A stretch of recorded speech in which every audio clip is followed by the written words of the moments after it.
Okay guys, so SZA and Nicki Minaj, they're throwing shade and fans are losing it. It's giving low-key beef. Nicki retweeted the post, writing, "Go draw your freckles back on, Buki." She also hashtagged justice for Demarie, hashtag deposition Perez. Liar, liar, pants on fire, sounding like an effing dead dog. Meanwhile, Denise Richards' divorce just turned full-on messy. Like court docs, screaming matches, the whole thing. These are the shocking images of Denise. A black and swollen eye, a bruised arm on a Hollywood red carpet. And Justin Bieber? He's not staying quiet anymore. Apparently, he's taking aim at Hailey's beauty empire, and it's not looking good. We've got a lot to get into, so let's start unpacking all of it.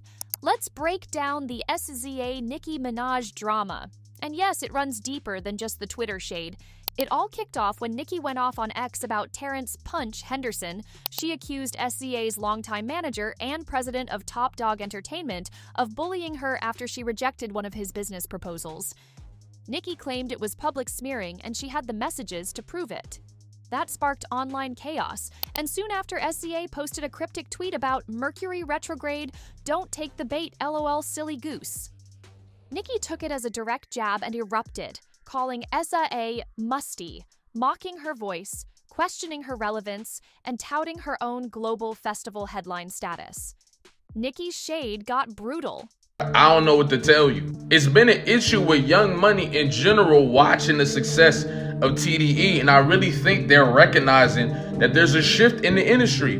Drake, Lil Wayne, and Nicki Minaj no longer hold the power that they used to hold in this industry. They no longer hold the importance they used to hold in this industry, and you're seeing them scramble to maintain that power as they're witnessing a whole different faction of artists take over. I mean, Nicki Minaj was already going crazy on Twitter for no reason, but now she just attacking SZA for no reason absolutely at all. All because Nicki Minaj decided to wake up and attack TDE. The same way Lil Wayne had an issue with Kendrick Lamar getting the Super Bowl.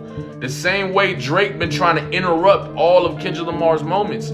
They're witnessing a shift. The people want authenticity. The people want real music.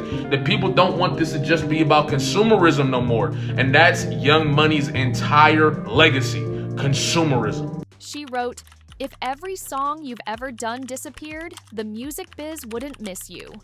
I've played 80K capacity shows in countries that never heard of you." She even accused SZA of inflating her numbers with bots and re-releasing her album Deluxe Edition just to break records, calling it insecure and lacking integrity.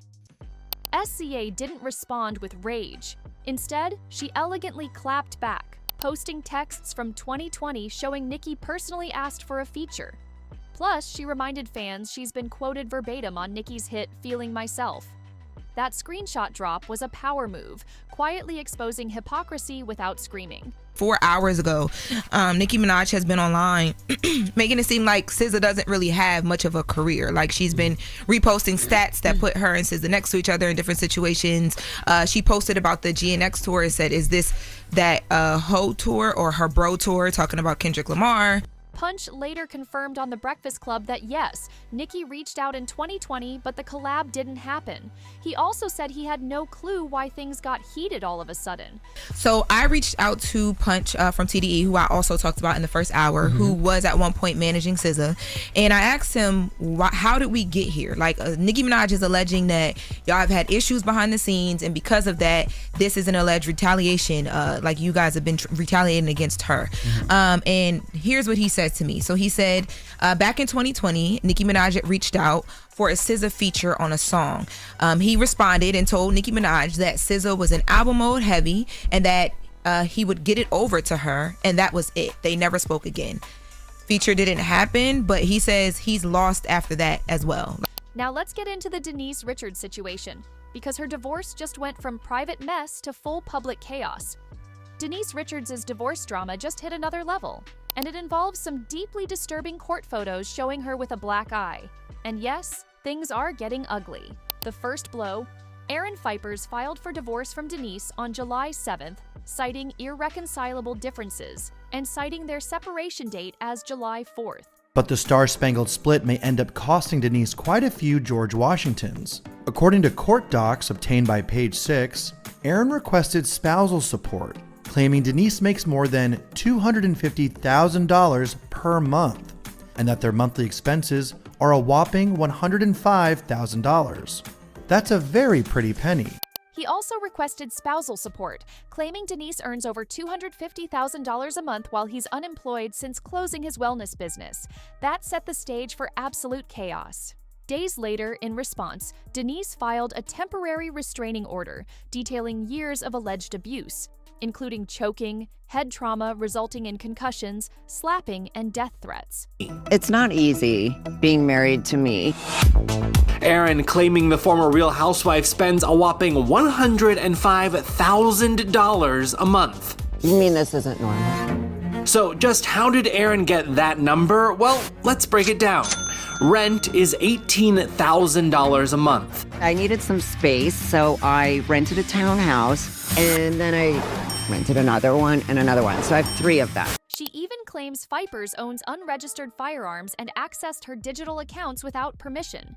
Among the evidence, a photo of Denise with a visible black eye that was included in the court filing. That image alone turned the online reaction nuclear. Not only that, but a resurfaced clip from Real Housewives of Beverly Hills Season 10 captured Aaron threatening to crush her. ET obtained Denise's 30-page restraining order request, which includes 2 disturbing photos of her bruised eye. She claims husband Aaron Vipers caused the injury when he allegedly violently hit her with the heel of his palm back in 2022. The real wild things right here, her and I. But that's just the beginning. A judge ordered Aaron to stay at least 100 yards away from Denise after she alleged he gave her at least 3 concussions, slammed her head into a bathroom towel rack, and threatened to kill her. How did we meet? Oh, it's complicated. The alleged abuse was so frequent, the 54-year-old claims she would typically apply makeup to cover the bruises Aaron caused, but says that at this red carpet event in 2023, she forgot to cover her arm and entered these pics as evidence. Castmates like Sutton Strack and Garcelle Beauvais expressed serious concern after seeing how Denise reacted to that version of him, with complete disbelief.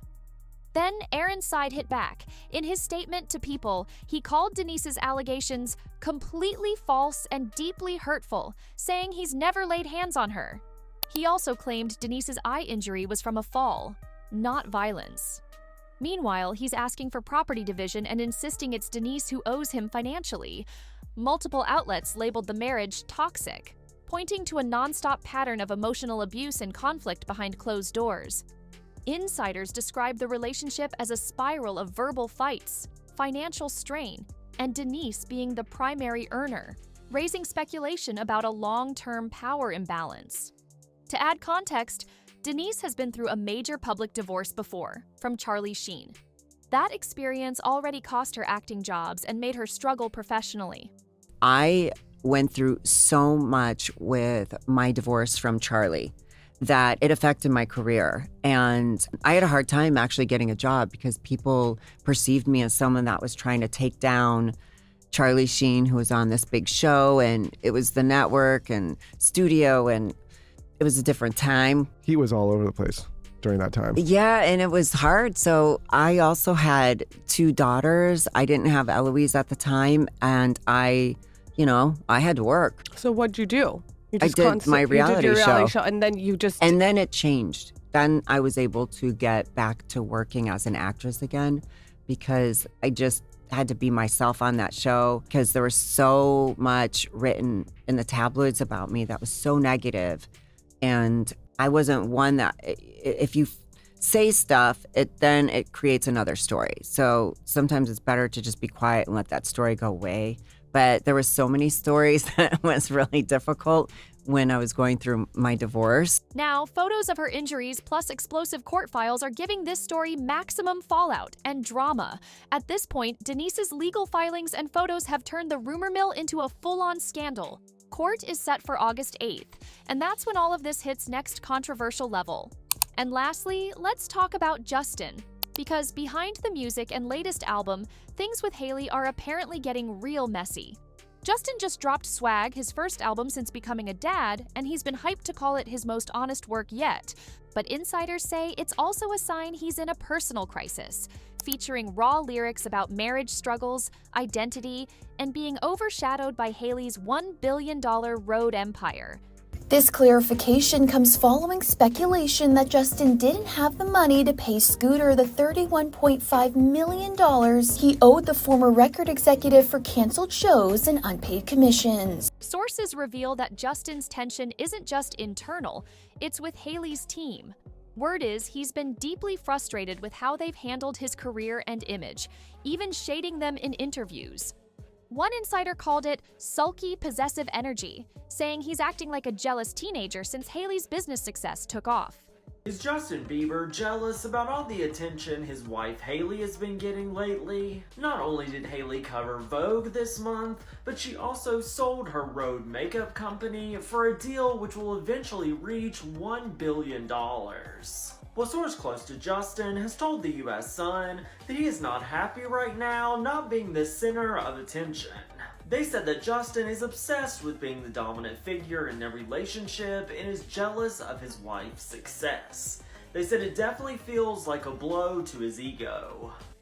Hailey, for her part, has been supporting his recent work and even implicitly clapped back at his former manager Scooter Braun, posting a meme to Instagram right after Braun praised Swag as beautiful and raw. The move only amplified rumors of behind-the-scenes fate shifting within Justin's inner circle.